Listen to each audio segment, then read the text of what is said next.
aw bisimila sariya bulon kɔnɔ seri fila jabaraso kan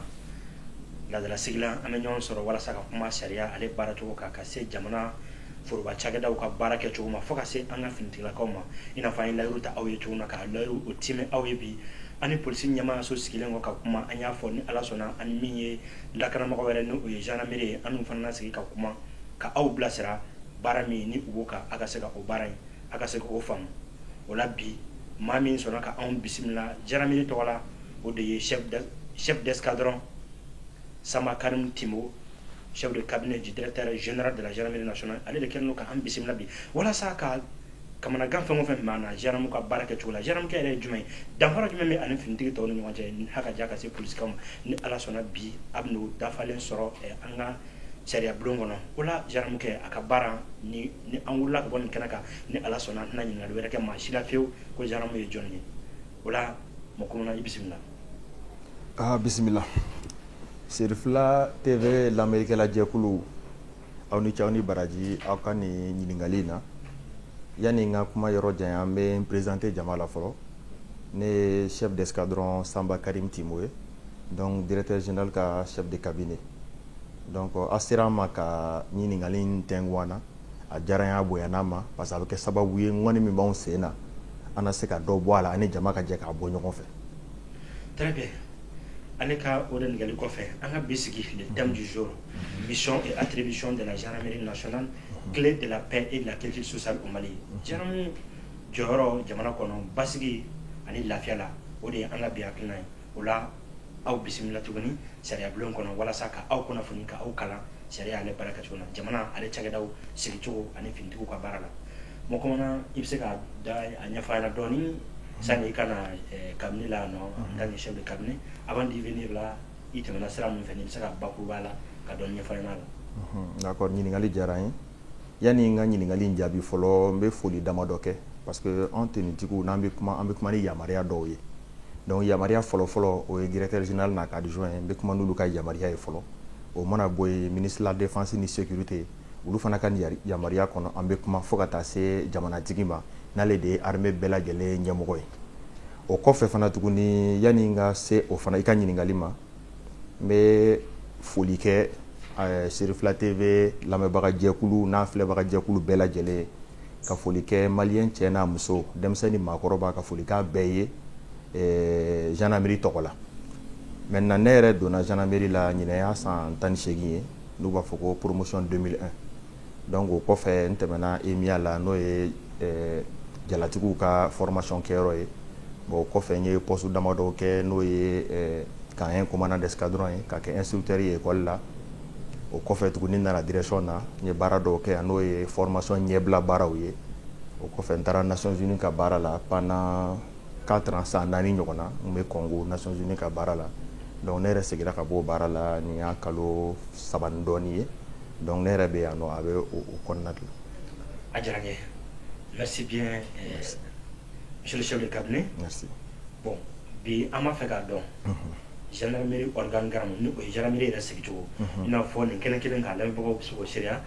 ani polisiw ka sigi kɔnɔ olu da sera ma ko direction régionale wa gendarmerie dun na an t'a mɛn k'a fɔ ko direction régionale e bɛ se ka mun de fɔ an ɲɛna gendarmerie yɛrɛ sigicogo kan. D'accord, gendarmerie sigicogo kan yanni an ka taa pour que gendarmerie sigicogo ka faamuya fɛn dɔ bɛ yen f'an k'o ɲɛfɔ o ye fɛn jumɛn ye n'o ye gendarmerie bi dépend ministère minnu na parce que statut tɔgɔ la gendarmerie bi dépend ministère de la défense de la mais an ka baara kɔnɔna na an ka baara fanba bɛ ministère de la sécurité de kɔnɔ donc o fila la a bɛ fɔ ko la gendarmerie a une double dépendance c'est à dire qu'an bɛ dépend fila bɛɛ la ɲɔgɔn fɛ maintenant o kɔfɛ directeur bɛ yen directeur mana bɔ yen dangan b'a la n'a bɛ fɔ o ma ko directeur adjoint maintenant directeur adjoint bɔra yen service dɔw bɛ yen a bɛ f'olu ma ko service centraux o y'a ye minnu bɛ occuper opération na personnel la olu bɛɛ bɛ yen mais pour revenir à la comparaison an ye min kɛ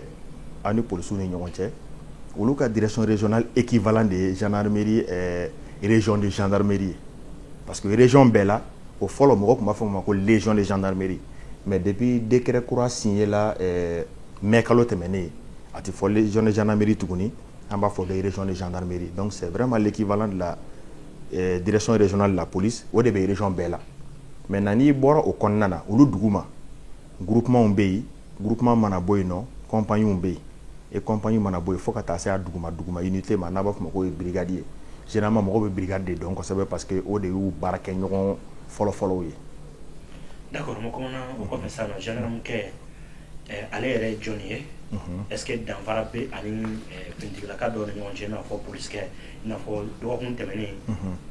an ni polisiw sigira ka kuma cogo min na est-ce que aw ni polisiw bɛɛ ka statut ye kelen ou bien danfara b'aw ni ɲɔgɔn cɛ? N bɛ se ka min fɔ o la danfara bɛ yen danfara tɛ yen ni n ko danfara tɛ yen parce que an bɛɛ bi jamana ka baara de la n'i y'a ta o sira fɛ i b'a fɔ ko danfara tɛ yen mais baara particularitéw kɔnɔ an bɛ se ka fɔ danfara dɔɔni bɛ yen parce que munna an ni polisilakaw bɛ baara fanba kɛ ɲɔgɔn fɛ n'a bɛ fɔ o ma an bɛna se o domaine ma kɔfɛ parce que n y'a ye a b'i ka ɲininkaliw la a bɛ f'o ma police judiciaire police administrative ani fɛn damadɔw bɛ yen ani polisiw bɛ jɛ k'o kɛ ɲɔgɔn fɛ mais anw ka particularité ye min ye n'o b'an ni polisiw bɔ ɲɔgɔn na dɔɔni o y'an ka statut militaire ye donc gendarme yan'a ka f'i ma gendarme a bɛ f'i ma fɔlɔ ko sɔrɔdasi parce que gendarme ye sɔrɔdasi de ye fɔlɔ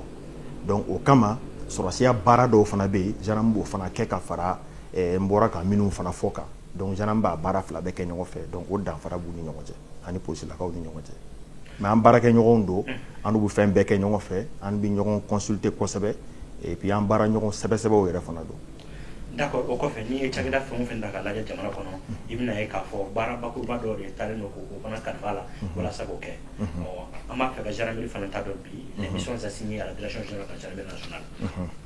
Donc mission minnu bɛ gendarmerie kɔnɔ min assigné bɛ gendarmerie la comme i ye ɲininkali kɛ cogo min na an b'o fɔ ko mission catégorie 5 o catégorie 5 la catégorie fɔlɔ ye jumɛn ye a bɛ fɔ a ma ko mission de police judiciaire n bɔra k'a kuma kun tigɛ i ka ɲininkali dɔ in na ani polisiw bɛ jɛ k'o baara kɛ ɲɔgɔn fɛ donc police judiciaire fɛn fɛn ye enquête ye ka se ka recherchew kɛ ka procédure kɛ fo ka taa n'a ye tribunal lakaw la a bɛ fɔ o ma police judiciaire gendarmerie b'o kɛ notamment an ka brigadiw yɛrɛ de b'o kɛ kosɛbɛ ani service spécialisé dɔw b'an bolo n'o ye SIJ ye k'an ye na mɔgɔ caman b'o dɔn ani brigade de recherche olu b'o kɛ kosɛbɛ maintenant police administrative n'i y'a mɛn k'a fɔ ko infraction kɛra mais police administrative bɛ na de mun bɛ infraction bali donc tout ce qui est prévention donc gendarmerie b'o fana kɛ au même titre que la police donc o prévention kɔnɔna na an bɛ se ka maintien d'ordre fɔ o la an bɛ se ka domaine caman fɔ minnu bɛ infraction kɛli bali o ye catégorie 2nan ye catégorie 3nan o ye anw ta ye an b'a fɔ ko ye gendarmerie ka baara kɛrɛnkɛrɛnlen dɔ ye n'a bɛ f'o ma ko police militaire parce que police militaire gendarmerie de chargé len don fɛn fɛn ye c'est-à-dire que ka kow ɲɛɲini armée yɛrɛ kɔnɔna na spécifiquement armée yɛrɛ kɔnɔ k'a sɛgɛsɛgɛ k'a tiɲɛ n'a nkalonw dɔn o ye gendarmerie ka mission spécifique dɔ ye donc o ti an ni mɔgɔ wɛrɛ bolo donc gendarmerie ka baara dɔ ye o fana ye maintenant gendarmerie bɛ baara dɔ fana kɛ n'a bɛ f'o ma ko mission de DOT défense opérationnelle du territoire c'est-à-dire que sɔrɔsi kunda o bɛ jamajɛkulu minnu fara ɲɔgɔn kan ka taa jamana lakana o dɔrɔn na gendarmerie b'o fana kɛ comme sɔrɔsi tɔw b'a kɛ cogo min na an ka o unité ninnu tɛ police judiciaire kɛ u tɛ police administrative kɛ u bɛ surtout u bɛ nord ni Mopti région na donc olu ka baara bɛnnen bɛ jamana lakanani dɔrɔn ma an bɛ se ka tegoro kunbɛn ninnu fɔ o la an bɛ se ka yɔrɔ caman caman fɔ olu ka baara bɛnnen b'o ma o ye mission bakuruba 4nan ye a 5nan ye min ye an tɛ se ka fɛn kelen fɔ k'a fɔ k'a dannen b'o la o ye fɛn fɛn ye sariya batoli ye n'a bɛ se ka bɔ ministère fan o fan a bɛ se ka bɔ direction générale fan o fan tant que sariya batoli baara kɔni don gendarmerie niyɔrɔ b'o fana na o y'a catégorie 5 bakuruba fɔlen ye. D'accord o kɔfɛ sisan n'i ye finitigilakaw ka taabolo ta k'a lajɛ bi kosɛbɛ i bɛna ye k'a fɔ danfara dɔ bɛ o ni ɲɔgɔn cɛ an bɛ don min na bi unité spéciale joli bɛ gendarmerie kɔnɔ. donc unité spéciale ka ca gendarmerie kɔnɔ parce que n'an ko an b'a nombre fɔ a nombre bakuru parce que textes bɛ réforme na sisan an b'a fɔ min ma ko restructuration unité dɔw bɛ yen an bɛ fɛ k'u kɛ unité spéciale ye mais anw yamaruyalen tɛ k'a fɔ fɔlɔ ko unité spéciale don tant que minnu b'an yamaruya olu ka autorisation d'an ma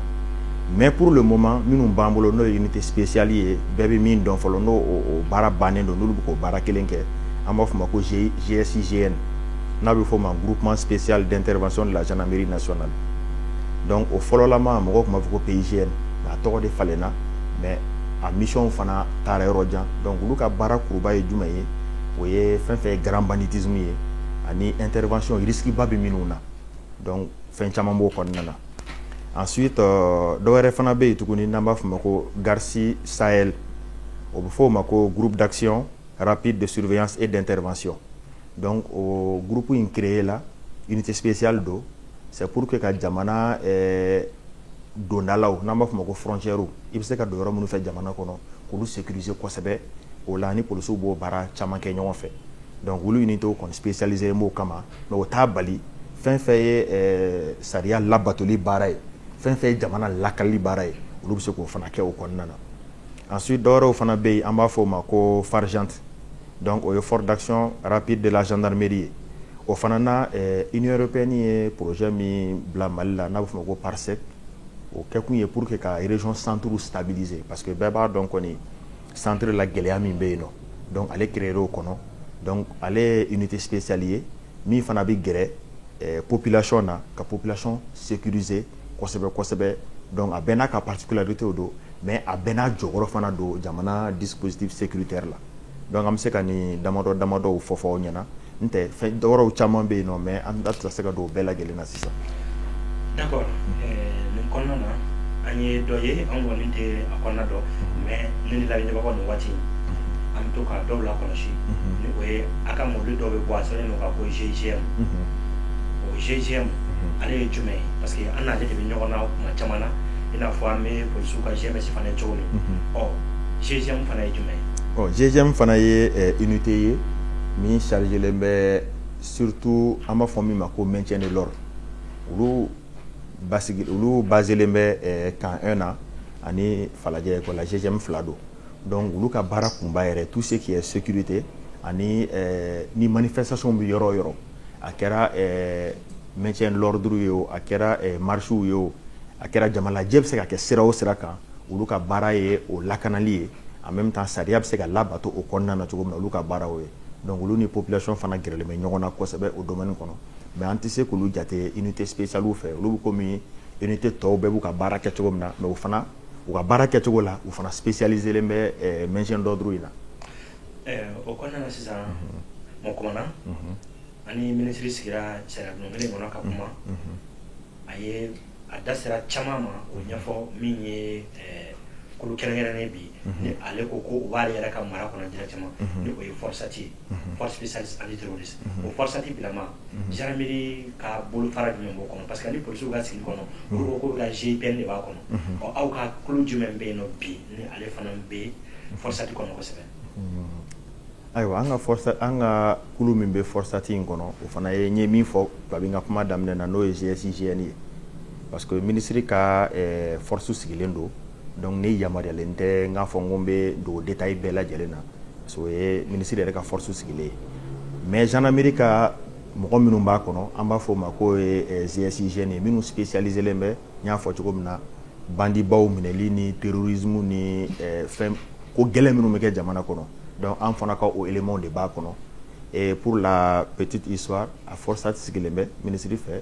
gendarmerie ni garde ni policier de b'a kɔnɔ donc min b'a yira k'a fɔ ni force saba fɛn min bɛ jamanadenw ka sécurité la a bɛɛ bolo bɛ ɲɔgɔn bolo a bɛɛ bɛ baara kɛ ɲɔgɔn fɛ parce que o force in sigilen bɛ u bɛ baara kɛ wale aw yɛrɛ ɲɛ b'a caman na terrain kan donc a ma se ne k'an da don o la o bɛ bɛn dɔrɔn de yira. an ye yɔrɔ faamu o kɔfɛ sisan aw ka baara taabolo kuma na a b'a fɔ o ma ko mission prévotable de la gendarmerie o kɔrɔ o ye jumɛn ye anw b'a sɛbɛnni ye walima an bɛ se ka interpréter mais a kɔrɔ yɛrɛ ye jumɛn ye an b'a fɔ k'o de dɔn. mission prévotable kɔrɔ ye min ye c'est à dire que gendarmerie bɛ détachement minnu bila armée kɛrɛfɛ a kɛra jamana kɔnɔ a kɛra jamana kɔ kan ye o n'u bɛ minnu bila ka taa kɛlɛkɛyɔrɔw ni fɛnw na pour que bɛnkanni wale dɔw kana kɛ gendarmerie fana bɛ yen o kama olu ka baara taabolo kɔlɔsi en même temps ka tila k'u bilasira fana parce que sɔrɔsiw kɔrɔ comme gendarmerie fanba ye droit fana ye donc fɛn minnu bɛ se ka yamaruya ani fɛn minnu yamaruyalen tɛ c'est pas parce que u t'a dɔn n b'o préciser sisan u caman b'a dɔn mais min fana ka spécialité don o fana bɛ bila o kɔrɔ pour que k'u ka baara taabolo jateminɛ et ni problème fana yera tuguni ka enquête kɛ ka procédure kɛ dɔw bɛna adressé tribunal militaire la donc o ye prévôtal ka baarakuruba yɛrɛ ye. O baara kɔnɔ ni an tɛmɛn'o kan an bɛ yɔrɔ min na bi jamana an bɛ se ka fɔ a tɛ basigi kɔnɔ a tɛ basigi kɔnɔ jumɛn ye a bɛ fɔ min ma ko état d'urgence o bɛ an kunna kabini a bɛ waati jan bɔ donc sariya dɔnbagaw ko ni o bɛ yen o kɔrɔ k'a fɔ jama basigi sabalilen tɛ jamana kɔnɔ o la sisan mun ye maramafɛnw ye i n'a fɔ kisɛ walima marifa ka se ka o kɔlɔsi gendarmerie a jɔyɔrɔ ye jumɛn o la. N kun ye kuma dɔ fɔ n ka kuma kɔnɔ i ye gendarmerie mission ɲininkali kɛ n y'a mission 5 kurubakurubaw fɔ a laban yɔrɔ n bɛna segin o la tuguni a bɛ fɔ fɛn min ye le respect des lois et règlements bɛɛ b'a dɔn kɔni jamana maramafɛnw ni mugujugu ni fɛnw a mɔgɔ min yamaruyalen don k'a minɛ a n'a man ka kɛ min bolo sariya de b'a bɛɛ défini donc min défininen don fana gendarmerie bɛ yen walasa ko o de respect ko de batoli ko o timɛ donc gendarmerie nɔba b'o fana na jɔyɔrɔba b'o la parce que sariya y'a fɔ cogo min na gendarmerie yamaruyalen don a ka taa o sira fɛ gendarmerie yamaruyalen don k'a contrôler ka procédure kɛ même ka arrestation kɛ parce que ni mɔgɔ yera mɔgɔ min yamaruyalen tɛ n'a ye immédiatement unité minnu y'a ye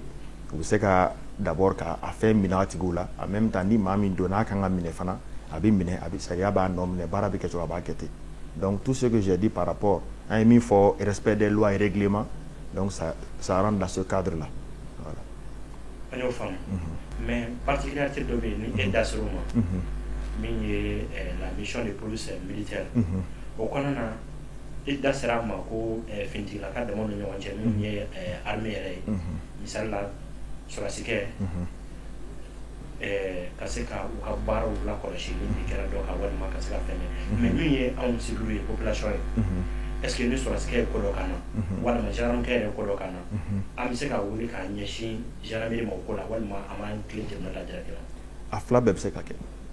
a fila bɛɛ bɛ se ka kɛ fɔlɔ o ye gendarmerie unité ye n'i sera gendarmerie unité la parce que unité bɛ yen o fana kama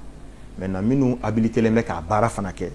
n'i sera minnu ma n'olu tɛ se k'a baara kɛ service min yamaruyalen don a baara la olu b'i bila ka taa yen parce que ɲɛfɔli kɛlen bɛ bɛɛ ye o la sensibilisation kɛlen bɛ an ka éléments bɛɛ ye pour que dɔ ka bɔ bengani na maintenant n'i sera tribunal fana na o fana y'o kelen ye tribunal bɛ procédure engagée o procédure n'o nana gendarmerie la o bɛ papier dɔ bila ka taa ministère la n'a fɔ o ma ko mise à la disposition donc sɔrɔsikɛ tɛ sariya sanfɛ sɔrɔsikɛ bɛ se ka juger comme bɛɛ bɛ juger cogo min na mais a bɛ tɛmɛ sira dɔw de fɛ yɔrɔ jamana bɛɛ ye sariya de dɔw wɛrɛw bɛ yen olu fana bɛ se ka juger cogo min na o tɛmɛ siraw bɛ yen n tɛna da don o la mais sɔrɔsikɛ fana ta tɛmɛ yɔrɔ de bɛ yen donc ni ministre ye mise à la disposition bɔ ka ban a tigi bɛ bila gendarmerie ka disposition na ou bien tribunal ka disposition na et a bɛ juger comme tɔw bɛ juger cogo min na. An y'o yɔrɔ faamu o walawalali diyara n ye kosɛbɛ parce que bi an mago bɛ nin kunnafoni na an ka jɛmukan sigiluba dɔ de ye ka se ka adamadenw kunnafoni baara bɛ tɛmɛ sira min fɛ walasa bengani a bɛ ka kɛ sira cogo bɛɛ kan dɔ ka se ka bɔ la i n'a fɔ an yɛrɛ ka karamɔgɔkɛ ka wulikajɔ ye min ye mais min ye lakanaw ta sira wɛrɛ ye min bɛ wele patrouille a bɛ dɔw la lamɛnbagaw caman b'a dɔn nin na ko arafuli a ka faamu cogo la o arafuli ni patrouille aw b'a fɔ ko patrouille o patrouille gendarmerie jɔyɔrɔ jumɛn b'o o ko in na parce que an ni polisiw bɛ ɲɔgɔn kan arrondissement de don dɔ tɛ bɔ par exemple premier arrondissement dan dɔ b'o la o tɛ don deuxième arrondissement ka fɛn kɔnɔ mais gendarmerie la aw ka patrouille a bɛ don ɲɔgɔn ka mara yɔrɔ kɔnɔ wa walima dan dɔ de b'a la. Hali o fana na sariyaw bɛɛ dantigɛ ala ani polisiw ni ɲɔgɔn cɛ ani an yɛrɛ ka unitéw fana ni ɲɔgɔn cɛ généralement ni polisiw b'a kɛ dugu camancɛ yɔrɔw la dugu gendarmerie ta bɛnnen bɛ dugu kɛrɛfɛdaw ma ani kungo kɔnɔnaw la a ka dɔgɔ i ka gendarmerie ye dugu camancɛ patrouille la i b'a ye an b'a fɔ minnu ma ko zone périphérique dugu bɔda yan fan na an ka brigadiw bɛ olu de kan u bɛ patrouille kɛ o kɔnɔna na n bɛna misaliya di hali brigade min filɛ nin ye Bamakɔ kura yarɔ u bɛ dugu camancɛ la mais u ka patrouille bɛɛ bɛ taa kɛ Mande kɔnɔna na donc o b'a yira k'a fɔ u ka compétence bɛ kungo kɔnɔna yɔrɔ minnu kan u bɛ taa patrouille ni fɛnw kɛ yen mais n'o patrouille kɔnɔna na ni bɛɛ n'i ka patrouille kɛyɔrɔ dɔnnen don mais min bɛ constater a kɔnɔ ça c'est commun à tout le monde policiw bɛ se ka min constater gendarmerie fana bɛ se k'o constater o bɛ daminɛ an b'a fɔ yɔrɔ min ma ko tribunal de simple police c'est à dire que contravention gansan i ka fari cilen don fɛn t'i la carte d'identité t'i bolo olu dɔw bɛ yen nɔ fo ka taa se infraction ma code pénal bɛ minnu ɲangi donc infraction ka ca mɔgɔ dɔw bɛ se ka minɛ ni arme ye mɔgɔ dɔw bɛ se ka minɛ k'u to suɲɛni yɛrɛ la dɔw yɛrɛ bɛ se ka minɛ k'u to hali braquage yɛrɛ la donc i y'a dɔn kɔni olu bɛɛ ɲangilen don code pénal fɛ donc gendarmerie bɛ se k'o bɛɛ ɲangi en même temps procédure ye min ye k'o kɛ kuma lasurunya la polisiw bɛ généralement dugu kɔnɔnaw la n'o ye Bamako ni an ka dugubaw ye olu bɛ centre ville la donc gendarmerie fanba axelen bɛ périphérique kan ani voie de communication parce que n'i taara kuma i b'an ka unitéw ye siraw kan dugu ni ɲɔgɔn cɛ faya kɔnɔna na an ka unité caman bɛ yen c'est même l'occasion pour moi de dire parce que kabi un certain temps ministre ko an ka patrouille caman kɛ faya kɔnɔ ani Segu sira parce que a tun b'a kalama braquage kun cayara mais depuis o daminɛna a bɛ kalo kelen bɔ ka na se bi ma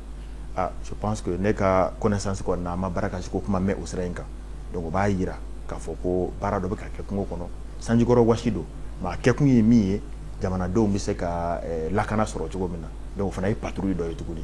mɔgɔw bɛ minɛ a kɔnɔ a bɛ kɛ sababu ye fana n ye min fɔ prévention pour que ɲangili kana kɛ o bɛɛ b'o kɔnɔna la o kɔnɔna na sisan n'an tora patrouille baara kɔnɔ patrouille baara la an bɛna ye kuma dɔw mɔgɔ dɔw bɛ minɛ u ma bingani kɛ mais papier t'u bolo mun bɛ se ka jira k'a fɔ kɛrisa don o baara kɔnɔ sisan ni o tigilamɔgɔ dɔ minɛna ka taa ni a ye o situation bɛ ɲɛnabɔ cogo jumɛn ale tigi kan ka bɔ a ka mɔgɔw bolo cogo jumɛn bon o situation d'abord infraction kɛra an b'a dɔn ko infraction consommée la parce que i ɲininka bɛɛ kan adamaden bɛɛ sariya ye min fɔ i yera yɔrɔ min na i kan ka se ka i yɛrɛ ye mɔgɔ min ye i kan ka se k'o prouver o yɔrɔ la n'i ma se o la minnu y'i minɛ patrouille la u bɛ na ni unité la maintenant 24 heures de b'u bolo pour que k'i ka identité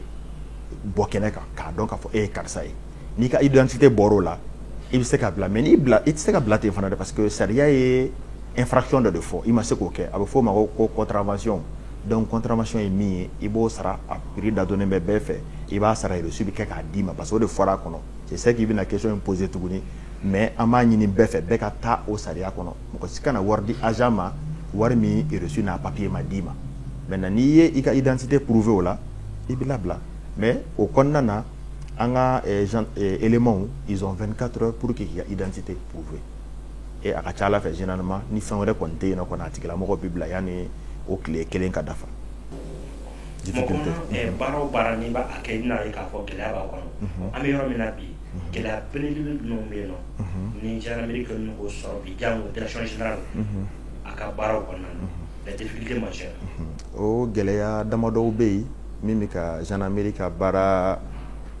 n bɛna répétition kɛ k'a gɛlɛya dɔɔni mais o t'an bali an k'an ka baara kɛ o gɛlɛya kun fɔlɔ la an b'a fɔ min ma ko ressources humaines ye mɔgɔ ko kana gendarmerie jama in lajɛ tan dɛ ni jama in tɛ foyi ye jamana sécurité kɔrɔ donc mais komi an ka jamana ɲɛmɔgɔbaw y'a prévoir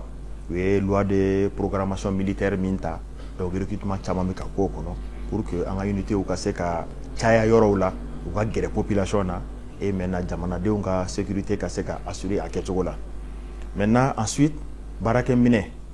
m'a fɔ n ko fɛn ma di dɛ caman dira baden dira mais halisa ni dɔ sɔrɔla ka fara kan o bɛ se ka lakana sabati tuguni o gɛlɛya damadɔw de bɛ gendarmerie an ka gendarmerie baara kɔnɔna na. an bɛ yɔrɔ min na bi hakilina min nana i y'a fɔ cogo min na jamana sigilen don hakilina kelen de kan bi gɛlɛya belebele min ni an y'o ta ka kɛ an ka bi sigi ye hakilina mission et attribution de la gendarmerie nationale clé de la paix et de la stabilité au Mali ni an donn'o hakilina kɔnɔ bi a fɔra ko police de proximité walima sécurité o kɔnɔna na gendarmerie bɛ laɲini jumɛn kɛ bi population na ka se ka aw dɛmɛ aw ka baara kɔnɔ i bɛ se ka welewelekan jumɛn bila ka ɲɛsin population kelen ma pour que an jamanadenw ka se ka aw faamu k'a dɛmɛ a ka baara kɔnɔ. welewelekan min bɛ lase jamana kɔnɔdenw ma o welewelekan ye jumɛn ye u ka se ka gɛrɛ gendarmerie la u ni gendarmerie ka baara kɛ ɲɔgɔn fɛ parce que sécurité tɛ se ka sɔrɔ lakana tɛ se ka sɔrɔ jamana kɔnɔ ni jamanadenw yɛrɛ m'u jɔyɔrɔ lafa ko la donc an bɛ min ɲini u fɛ gendarmerie bɛ gɛrɛ u la u fana ka essayer ka gɛrɛ gendarmerie la an bɛ jɛ an bɛ ɲɔgɔn dafa an bɛ se ka lakana sabati parce que tant qu'o ma kɛ an tɛ se ka lakana sabati maintenant au kɔnɔna na gendarmerie ka numéro téléphone dɔ bɛ yen n'a bɛ fɔ a ma ko 80 00 11 14 o bɛ yen nɔ o labilalen bɛ fu de don i ye information fɛn fɛn min sɔrɔ information man dɔgɔ i ye fɛn fɛn min sɔrɔ weleli kɛ i k'a da gendarmerie tulo kan et puis o information fana gratuit don wari sara t'a la donc o kɔfɛ tuguni an bɛ a fɔ jamana kɔnɔdenw ye k'a fɔ ko sécurité an bɛɛ kun kanko ye an bɛɛ kun kanko don gendarmerie ko tɛ polisi ko tɛ sɔrɔsi ko tɛ an bɛɛ kun kanko don f'an bɛɛ ka se ka fara ɲɔgɔn kan ka hakilinata kɛ kelen ye a sabanan fana ye min ye n ye ligne fɔ sisan i ye ɲininkali dɔw kɛ n'i y'a ye k'a fɔ ko gendarmerie benganiw bɛ ka kɛ yɔrɔ dɔ la a lase unité dɔ la ou bien ka numéro in wele k'a fɔ ko ni bengani in bɛ ka kɛ n'a kɛra donc maintenant sariya kan ka baara min kɛ hali ni gendarme don sariya fana b'o baara kɛ pour que o fana nɔ ka minɛ.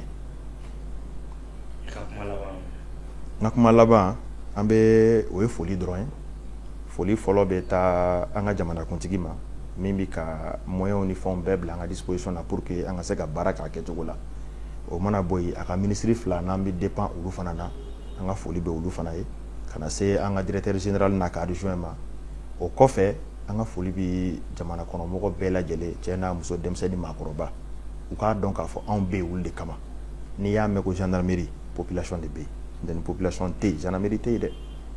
ani foli bɛ di jɔn de ma tuguni o ye Serifila TV a n'a lamɛnbaga jɛkulu bɛɛ lajɛlen ye aw wulila ka s'an ma ka ni ɲininkali damadɔ tɛnku an na a diyara an ye a bonyana ma a bɛ kɛ sababu ye an ka baara minnu mɔgɔw t'a dɔn u b'a dɔn a bɛ kɛ sababu ye fana an ka baara bɛ nɔgɔya aw fana b'aw ka baara kɛ n'o ye jamanadenw ladɔnni ye an ka kow kan. ni ne kun ye aw garisɛgɛ bi sariya bulon kɔnɔ Serifila Jabaraso kan min sigira walasa ka aw kunnafoni o la bi hakilina min dira ka walawala hakili la gendarmerie bi bɔlen kɔ a la an n'a dɔn k'a fɔ ko gendarmerie ye jamana cakɛda jumɛn ye u ka baara ye mun ye fanga jumɛn kalifalen o la walasa o baara ka kɛ aw y'o dɔn ka sababu kɛ gendarmerie ɲɛmɔgɔyaso ka yamaruya kɔnɔ ka min ye chef de cabinet chef d'escadron Samba Karimo Timo chef de cabinet du directeur général de la gendarmerie an n'ale sigira bi ka masala nin kan walasa anw ka se ka kunnafoni o la sariya bulon tɔgɔ la ni ala sɔnna an ye nin dɔn cogo min fana min ye gardi fana ka baara ye tuma caman na ni an m'u ye an ka dugu kɔnɔnaw na an m'u ye an ka kungo kɔnɔnaw na mun ye préfet kɛrɛfɛla ye sous-préfet kɛrɛfɛla fo ka se an ka critiquaso kɔnɔ bi gardiw b'a kɔnɔ gardikɛ fana ye min ye ni ala sɔnna ni sariya bulon kɔnɔ an na o dɔn don nataw la a k'an bila waati la